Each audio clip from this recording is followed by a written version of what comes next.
As we mark the first representative legislature at Jamestown, our nation also reflects upon an anniversary from that same summer 4 centuries ago. In August 1619, the first enslaved Africans in the English colonies arrived in Virginia.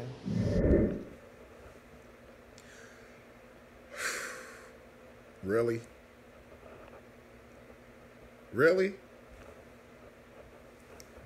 Africans? All right. Let's see what academia has to say about that. Okay, so the Zondervan Publishing Company was founded in 1931. Shortly after, they started publishing books, and Christian books, biblical books. Now, this is academia. This publishing company goes back to 1931. 1931. See what they have to say about it. Excuse the glare in my glasses. All right, so just a little prefix of this. This is perhaps one of the best known references found within a major publication. A major publication. Zondervan Zondervan Publishing Company since 1931. This is one of the best known references found within a major publication. The choice of words indicate that Negroes are from the line of Shem. So now we have DNA. DNA supports that 100%. We have what's known as a Y chromosome, E1B1A. When you study the migration, just to make a long story short, when you study the migration of the Y chromosome, E1B1A, that migration leads you right back to Yasharel, Israel, the motherland. So there should be no question about who the American Negro, also the American Bantu, B-A-N-T-U-S, American Hebrew, the biblical Hebrew. You even heard Hebrew Israelite, the Israelite people. That's me and my people. We're not Hamites. We're not Africans. But let's just see what one of the oldest publishing groups in the world has to say about that. Ham. Now, I'm going to do a quick thing about Noah's sons. He had 3 sons. Get this reflection out of your face. He had 3 sons during the time of the flood. Japhet, or Japhet, is the progenitor of what you would say the Europeans. Ham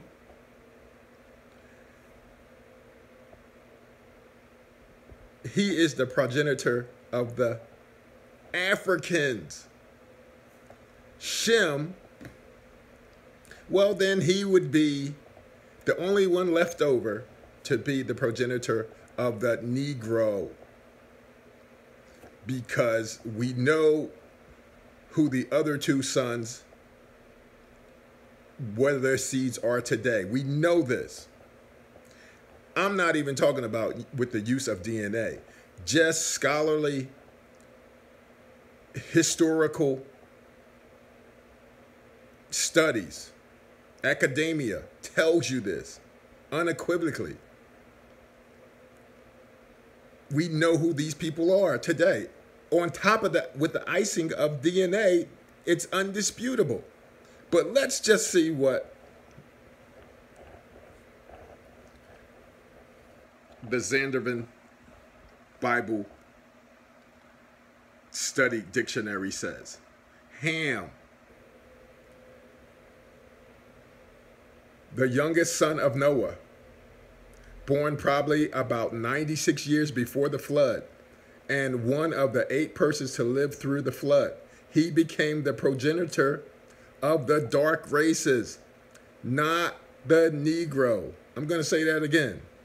He became the progenitor of the dark races, not the Negro. Okay, so who are the dark races, right? He became the progenitor of the dark races, not the Negro. But the Egyptians, the Ethiopians, the Libyans, and the Canaanites, they're all Africans. You may not think of Libyans as being Africans, but yes, they are. All of those are their brothers and cousins. Okay. All right. So that's basically it in a nutshell. How is it that this information has been around since the early turn of the century, and we're still being called Africans, black Africans? It doesn't make sense. It doesn't make sense. Just doesn't make sense. When you have the knowledge, you have the history, and you have the science behind it. We are not black Africans. We are not African American. We are the true Hebrew Israelites, the true biblical Hebrews. Shalom.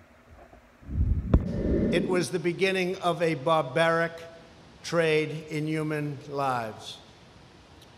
Today, in honor, we remember every sacred soul who suffered the horrors of slavery and the anguish of bondage.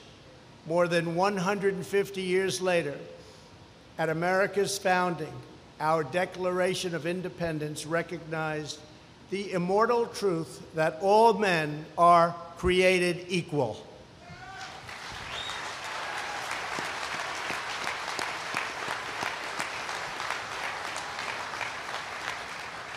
Yet it would ultimately take a civil war 85 years after that document was signed to abolish the evil of slavery. It would take more than another century for our nation, in the words of Reverend Martin Luther King Jr., to live out the true meaning of its creed and extend the blessings of freedom to all Americans.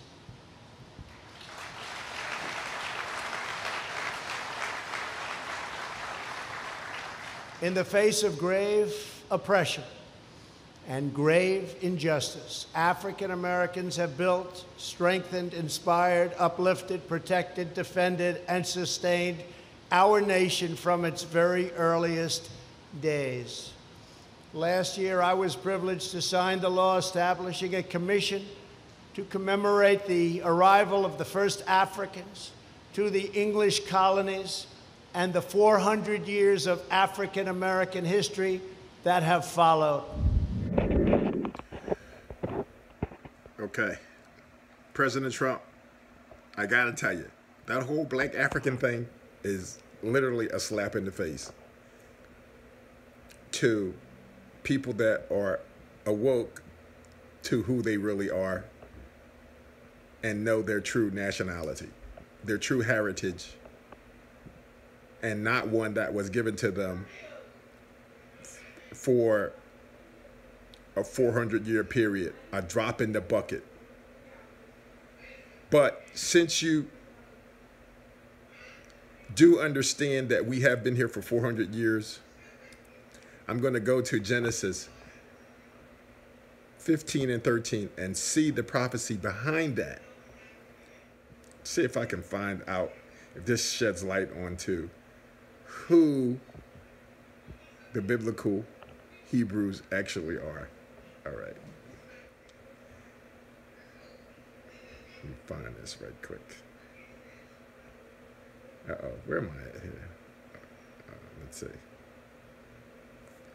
Genesis 15 and 13. Now this is Yahuwah talking. This is Yahuwah talking to Abram.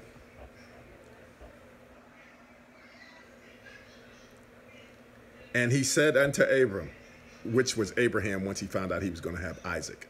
When he was going to be the father of nations, he found out that, Yahuwah gave him the title of Abraham because he was going to be the father of the nations. All right. I'm trying not to kill you with this glare in the light. I apologize. And he said unto Abram, know for a surety that your seed shall be a stranger in a land that is not theirs, and shall serve them, and they shall afflict them 400 years. So we've been here for 400 years, and we've served this country. You heard President Trump say that. And also, we've been afflicted by the interworkings of this country, which are woven in to the foundation of it. Okay, I'll read it again. And he said unto Abram, know for a surety that your seed shall be a stranger in a land that is not theirs, and shall serve them, and they shall afflict them 400 years. And also the nation whom they shall serve I will judge, and after shall they come out with great substance. So you see some things happening now, which 2019 would have been the 400 years that Yahuwah was telling Father Abram about his seed and how we would be afflicted and put into servitude and for 400 years. To the day, think about it, to the day, the country is going to hell in a handbasket exactly at the 400-year mark. These things are unprecedented. We've never seen anything like this. The economy is done. The weather is horrific.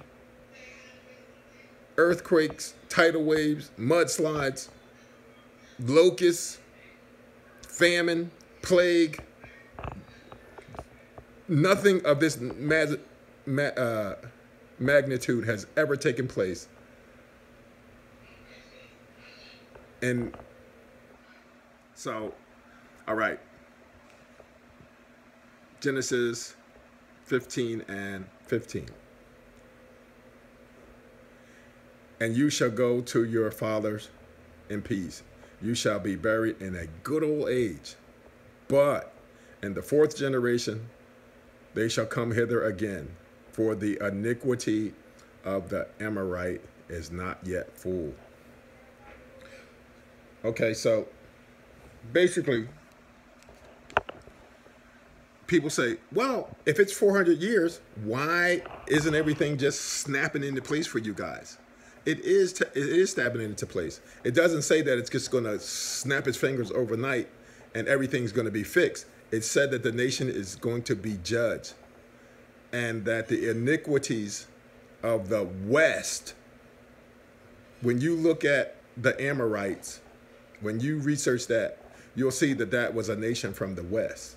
Okay, so when you see that and you understand the context of what's actually going on, you understand that it's telling you, but the sins of the West are not yet fulfilled.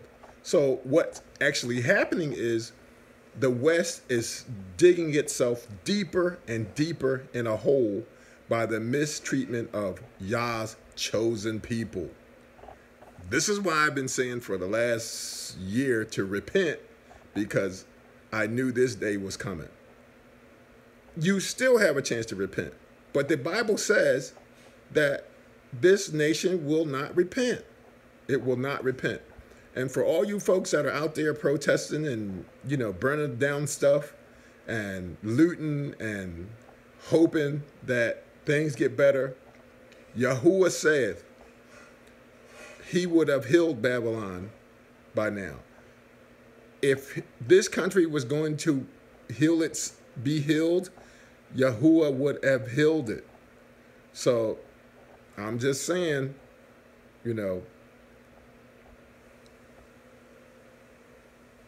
I'm just saying. I know a lot of you folks are hoping and praying that it gets a lot better for you in this situation, but it will not be by the hands of the nation that has enslaved you, or by your actions of protesting, burning down, stealing, hurting people.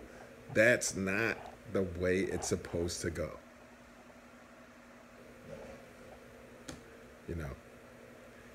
Coming back to the Father, understanding who you are, coming back to the Father, and observing and guarding the laws, statutes, and commandments. That's the only way that this is going to be, is only going to turn out great for, well, I won't even say great for everybody, but this is the only way that it's going to turn out the way that most people are hoping, is when Yasharel is the light of the world, and the world is actually looking towards or Israel for guidance. That's it. The true Israel, not the self-appointed Israel. There's a big difference in between the hidden ones, the true Hebrews, the true Israelites, and the so-called Hebrews, the self-appointed Hebrews, the self-appointed Jewish people that have been scientifically proven through DNA not to be the true biblical Hebrew, but in fact are, Russian, Polish, French, American, English, Romanian, Turkish, Turkic, all of those folks that have nothing to do with Israel and are self-appointing themselves the true Hebrew Israelites, they're not the ones that you should be looking to. That's what DNA tells us. That's what history tells us. That's what the Bible tells us. And like I say, the icing on the cake, DNA tells us where those folks are from. The same migration pattern, the same migration of my Y chromosome that begins in Israel will, with the self-appointed Jewish people, it will show that their migration of their Y chromosome began someplace else. Like I said, Russia, Poland, France, Europe, the Isles of the Gentiles. All right, there it is. That was an incredible day. That was an incredible event.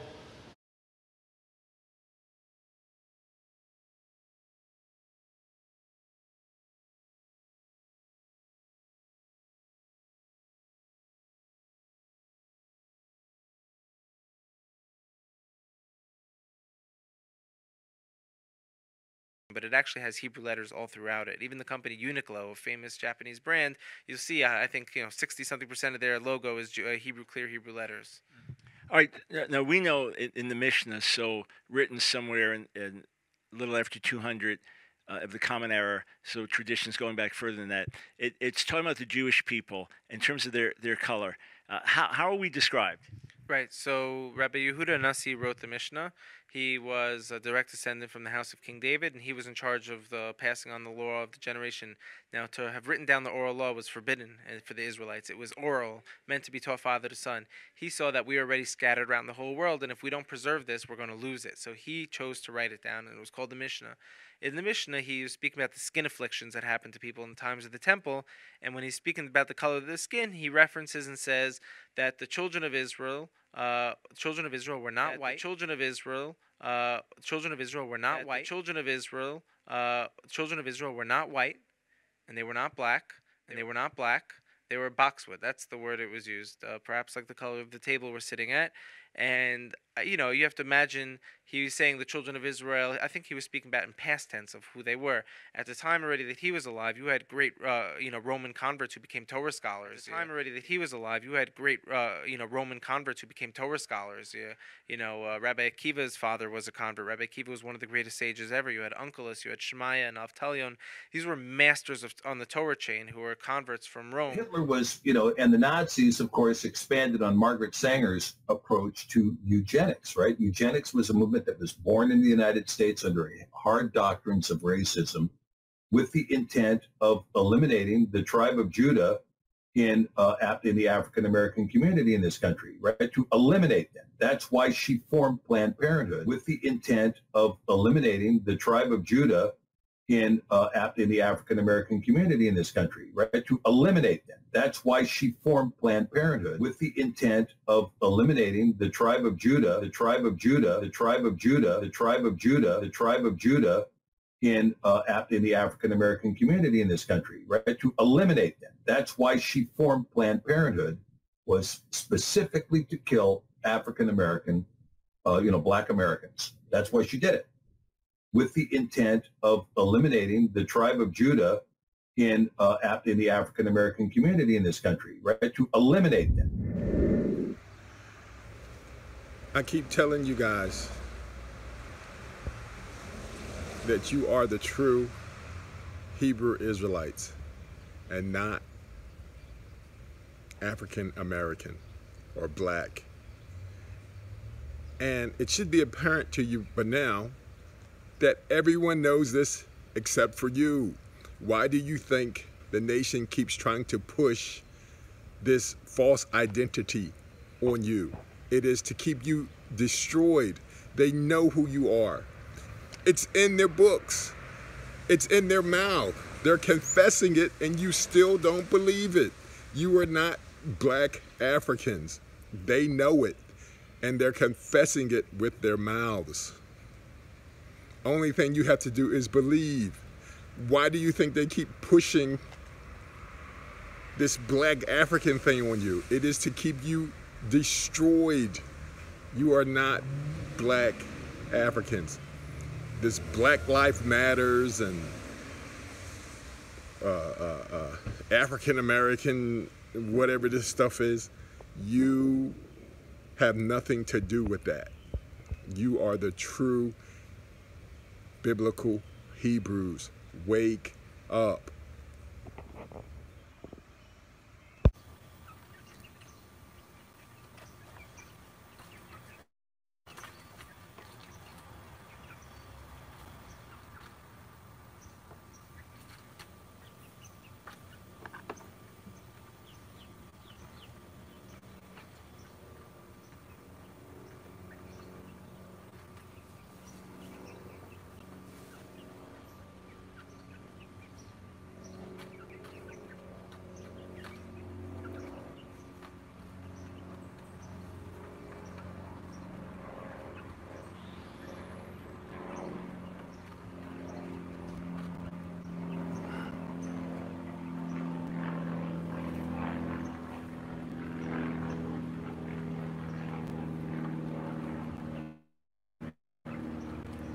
Shabbat Shalom.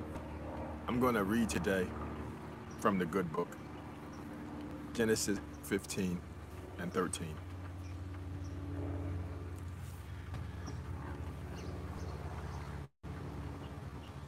I'm going to ask Abba Yahuwah to bless this message and for the Ruach to guide me in my readings.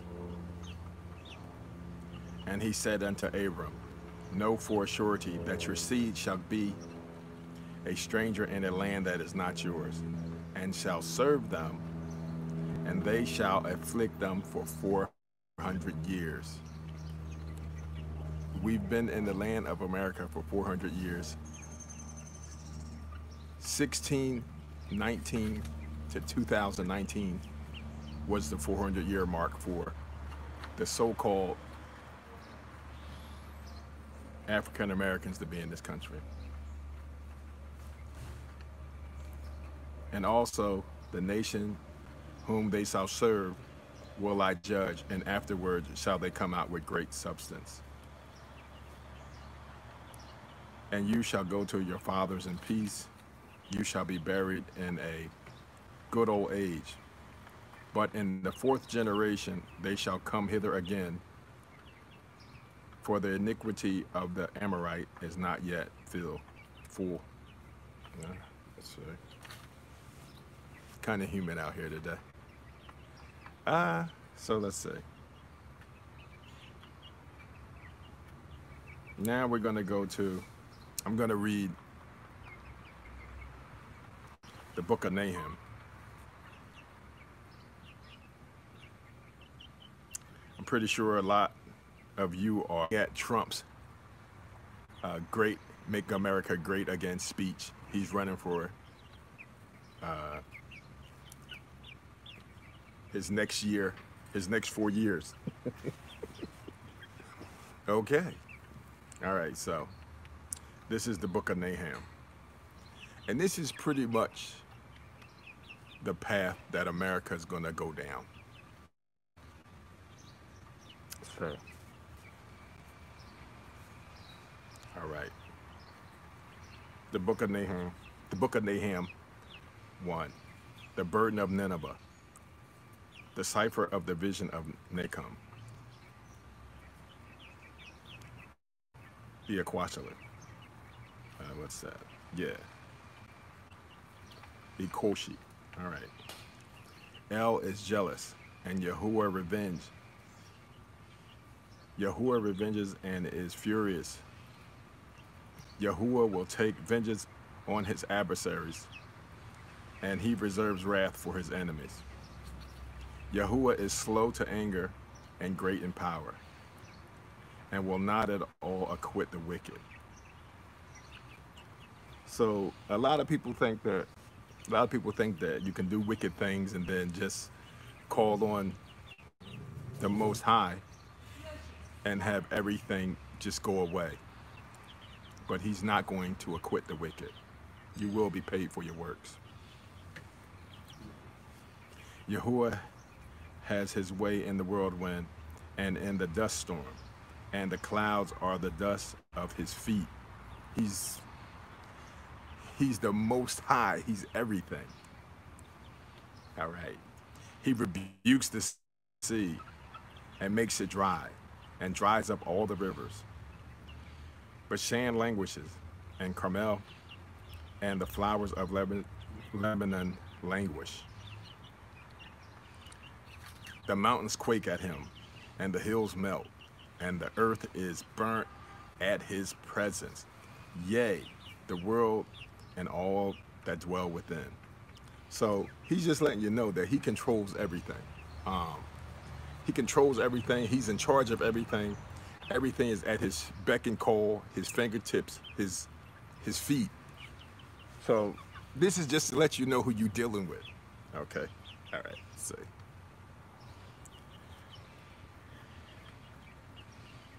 Six. Who can stand before his indignation, and who can abide in the fierce of his anger? His fury is poured out like fire, and the rocks are thrown down by him. Yahuwah is good, a stronghold in the day of trouble, and he knows them that trust in him. He knows you. But with an overrunning flood, he will make an utter end of the place thereof. and darkness shall pursue his enemies. This is exactly what's coming. All right. What do you imagine against El Yahuwah? He will make you an other end. Affliction shall not rise up the second time. So you see the judgment that seems to be on the face of the Gentiles right now. France, all the European nations, it seems like they're all being judged right now. Or should I say, the Gentile nations, even America. You see that things are happening here that have never happened before. A certain end is coming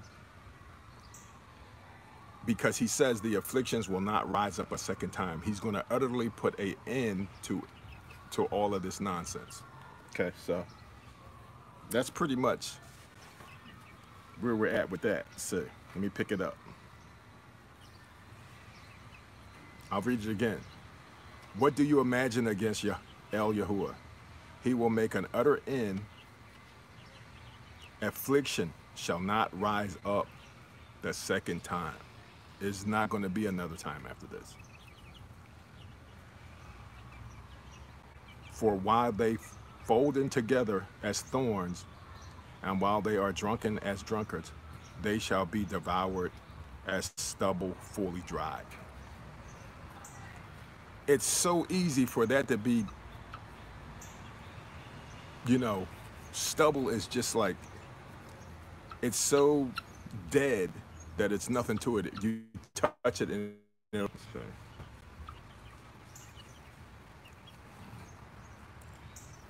okay, 11. There is one that come out of you that imagines evil against Yahuwah, a wicked counselor.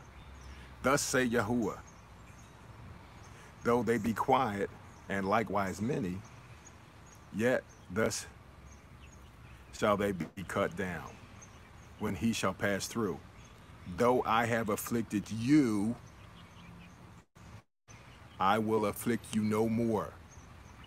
So the things that are coming to the wicked will not come to Israel, will not come to Yasharel, will not come to the 12 tribes, because we've already been punished, we've already been afflicted.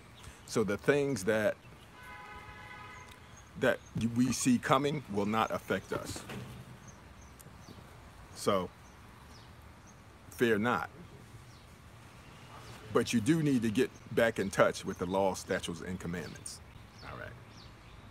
All right. Okay, so, no more. I will afflict you no more. 13. For now will I break his yoke from off you, and will burst your bond into sunder. He's going to completely free us. He's going to completely free his people, his chosen people. All right. Let's see. 14.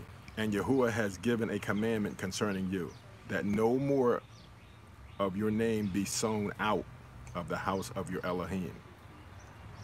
Will I cut, okay, I'm sorry about that. Out of the house of your Elohim. Will I cut off graven images and the molten image, and will make your, let me read that again. And Yahuwah has given a commandment concerning you, that no more of your name be sown out of the house of your Elohim.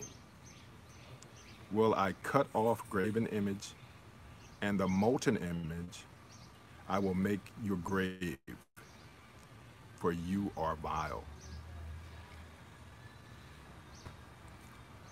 Now, when you hear about graven images, molten images, we know that he's talking about serving other gods or these religions, or these false religions that we've been gathered into, have been forced into. Now, those actions have become perpetual, and now we actually strive to be in those religions: Christianity, Islam, Judaism, Buddhism, all of those isms. We're gathered into them, and we seek them now. A few of us have woken up, and we understand that these man-made religions are not our own, and he's going to destroy them. He's going to cut them off as well. All right. So, 15. Get my glasses in. Behold, upon the mountains, the feet of him that brings good news, that publish peace, O Yehuda, or Judah. Keep your solemn feasts, perform your vows, for the wicked shall no more pass through you. He is utterly cut off. He is utterly destroyed. He's going to be erased from the face of the earth. But listen to the message. O Yehuda, keep your solemn feasts. Your laws, statutes, and commandments are very important. Knowing who you are and knowing your role in this whole thing is very important. Okay, wait a minute. Something's going on here. It looks like it's doing something. I'm not sure what. All right. So, I don't know. I don't know if I'm live anymore. All right. All right. Nahum 2, or Nahum 2. He that dashes into pieces is coming up before your face. Keep the munitions. Watch the way. Make your loins strong. Fortify your power. That means get ready. Get ready. Be prepared. Prepare yourself. For Yahuwah has turned away the excellence of Yaakov, or Jacob, as the excellence of Yasharel, of Israel. For the emptiers have emptied them out and married and marred their fine branches. The shield of his mighty men is made red. The valiant men are in scarlet. The chariots shall be with flaming torches in the day of his preparation. And the fir tree shall be shaken, terribly shaken. I don't know if this thing is, I can't even tell what's, if anyone's looking and you can hear me, can you do a thumbs up or something, or press, or ask a question? It's buffering. I don't think it was buffering before, but it certainly is buffering now. Okay, I'm going to continue to read though. The chariots shall rage in the streets. Nahum 2 and 3. All right. Okay, no, that's going to be Nahum. I keep going back and forth, Nahum. Nahum 2 and 4. The chariots shall rage in the streets. They shall just one against another. That's going to be a lot of fighting. In the broad ways. They shall seem like torches. They shall run like the lightnings.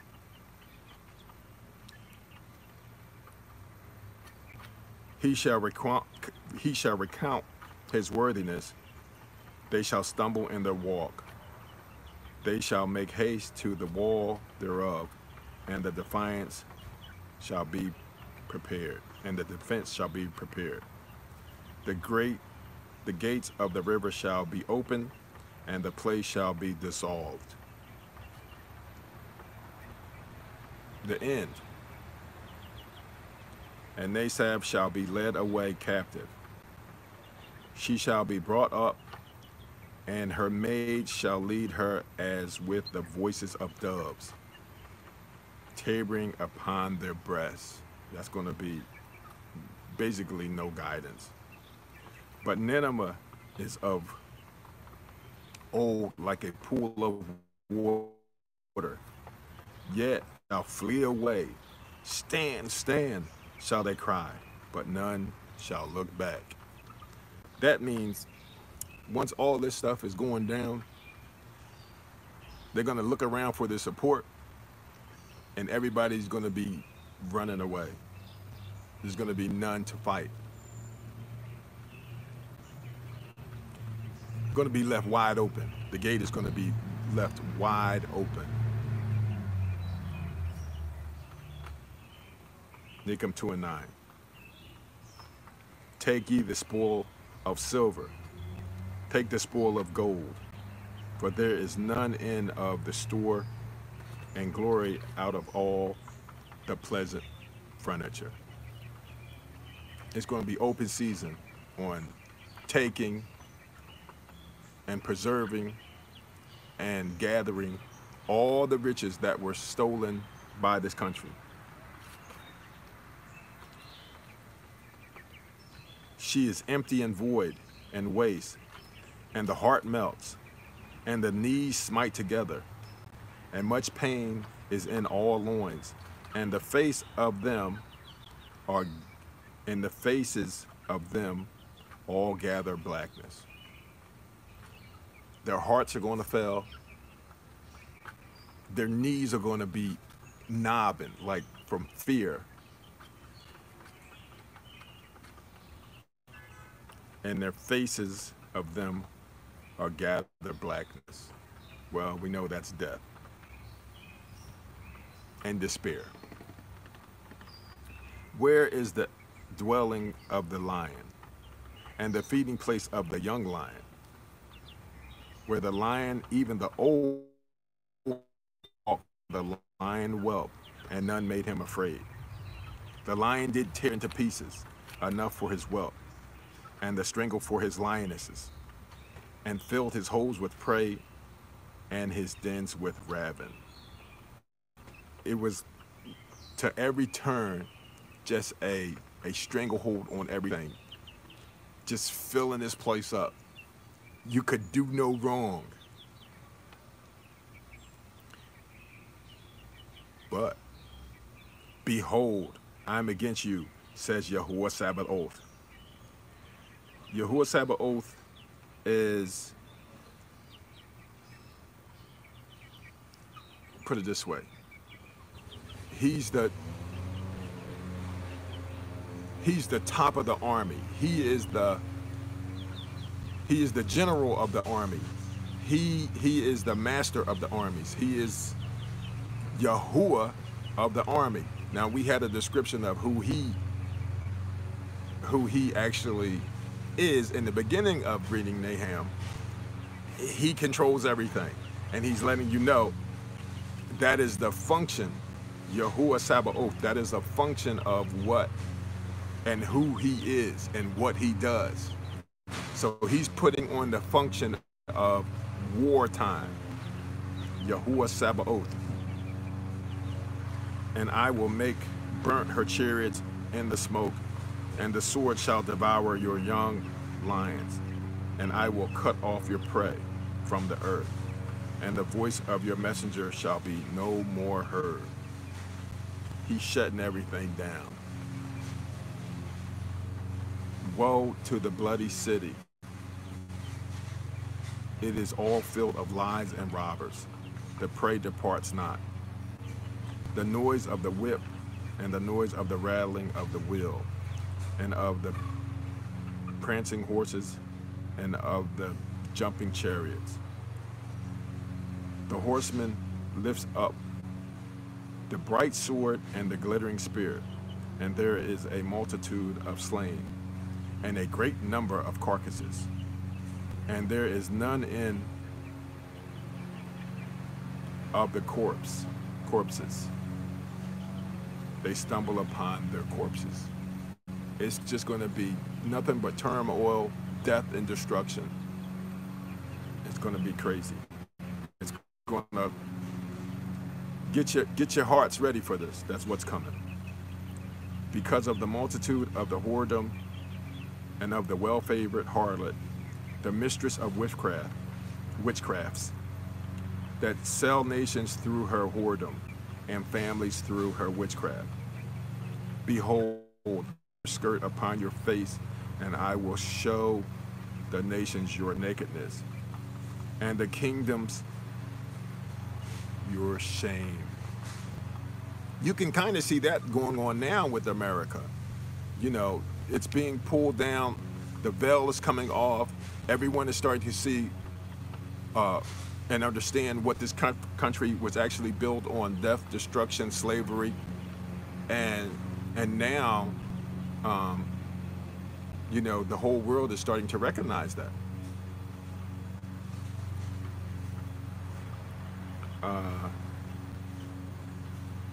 Nahum 3:6. And I will cause abominable filth upon you, and make you vow, and will set you as a gazing stock. You're going to be made an example. The United States will be made an example for all to see. Everyone's going to look upon her and go, wow, we never thought that, but behold, look. And it shall come to pass that all they that look upon you shall flee from you, and say, Nineveh is laid waste. Who will bemoan her? Whence shall I seek comforters for her? Nobody's going to feel sorry. Everybody's going to remember what you are and who you are and how you treated them. There's going to be nobody to stand with you or nobody to mourn you. Nineveh basically was it actually has an origin, but it also means a foreign nation. So when you understand that context, you know that Nineveh is a foreign place, which would have been foreign to the chosen people, United States of America, and all of the other four corners of the earth that the true biblical Hebrews were scattered to. All of these foreign lands, which you see nothing but turmoil. Okay, Nineveh 3:8.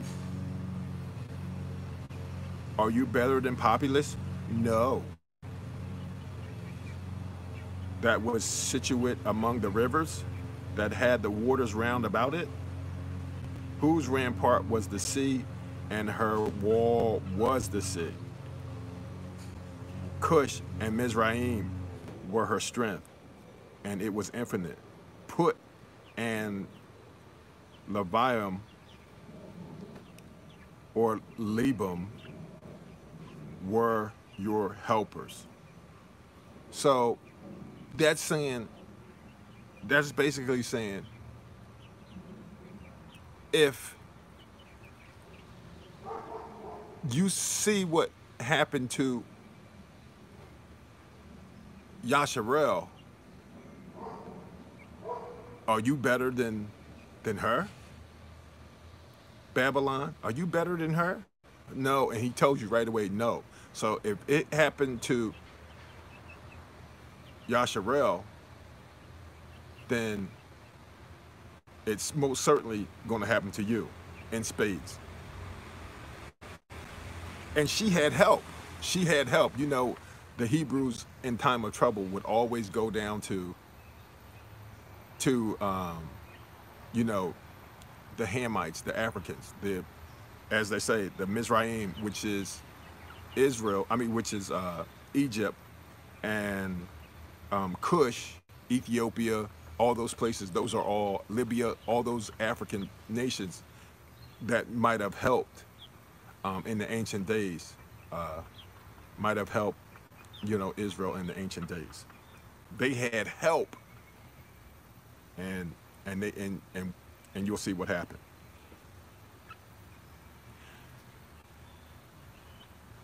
Yet she was carried away. She went into captivity. Her young children also were dashed into pieces at the top of all the streets, and they cast lots for her honorable names. Now, I'm going to ask you a question. It's going to take some critical thinking here. Does that sound like the people in the transatlantic slave trade? I'll read it again, and I'll read it slow. Yet she was carried away. She went into captivity. That'd be slavery, right? Her young children were also dashed into pieces. Well, we know what happened with the young kids. At the top of all the streets, and they cast lots for her honorable men. So when you were put on the bidding block, right? So when the slaves were put on the bidding block, they cast lots, they placed bids. The highest bidder won the slave. Book is telling you, giving you an example of what happened to, you know, the ancient people, the chosen people. You can't make this up. This was prophesied back thousands of years ago of what would happen, and sure enough, there's a group of people on this earth that it actually happened to. The true biblical Hebrews, aka black people, African American, which doesn't make any sense at all. The true biblical Hebrews. That's what we're reading about.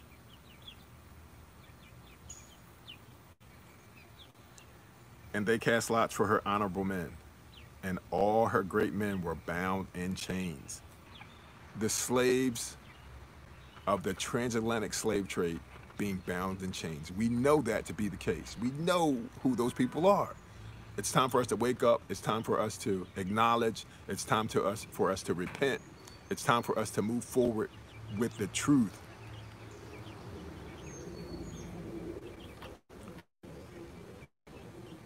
You also shall be drunken.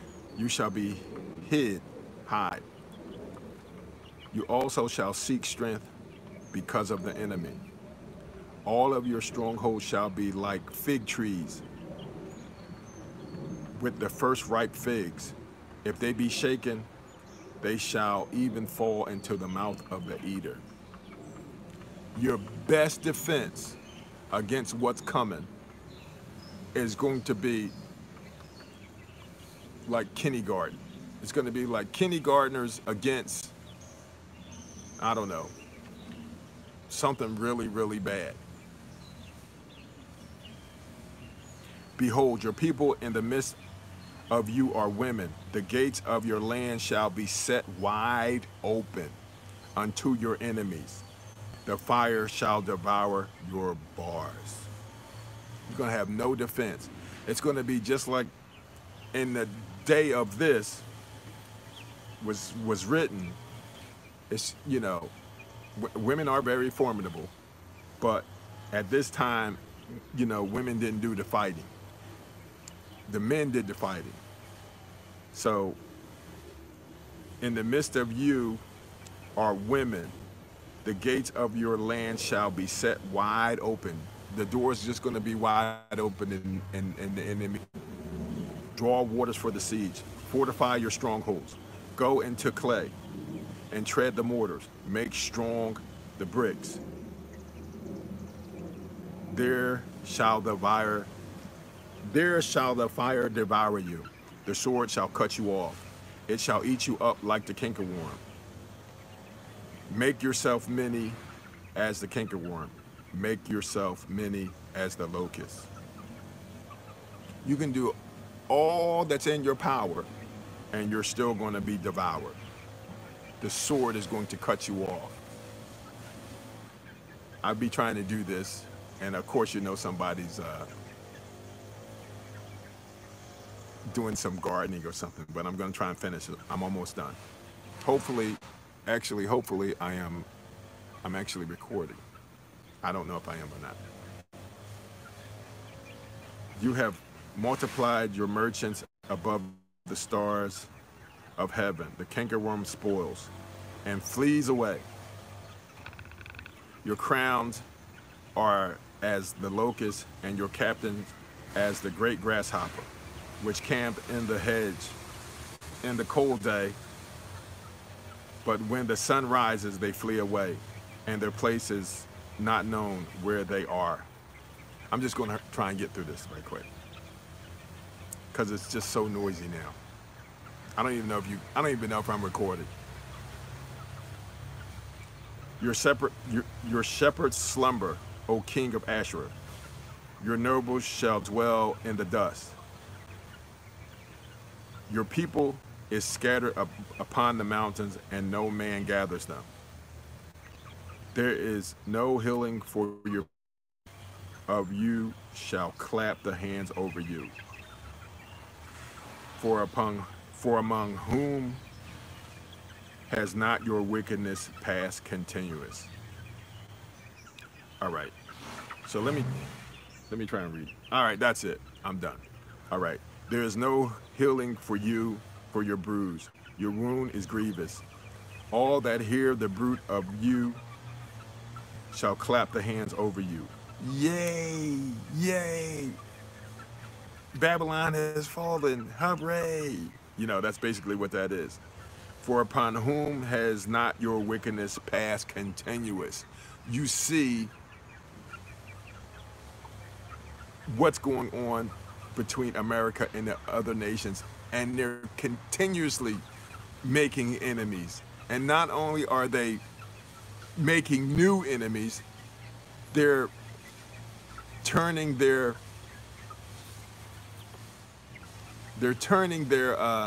allies into their adversaries. All right, so that's basically it. I hope this message, I hope I'm even putting out the message. It's a long message, but it was, you know, something I wanted to do on the Shabbat. Shabbat Shalom. Love you. All right.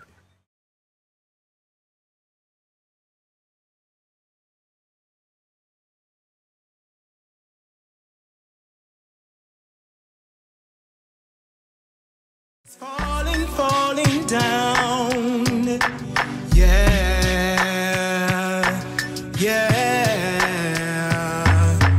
Babylon is falling, falling down, down, down. Yeah, yeah. And for this we give you praise.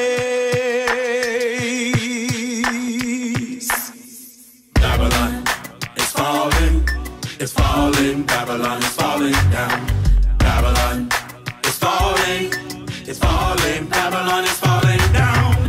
Babylon is falling, it's falling, Babylon is falling down.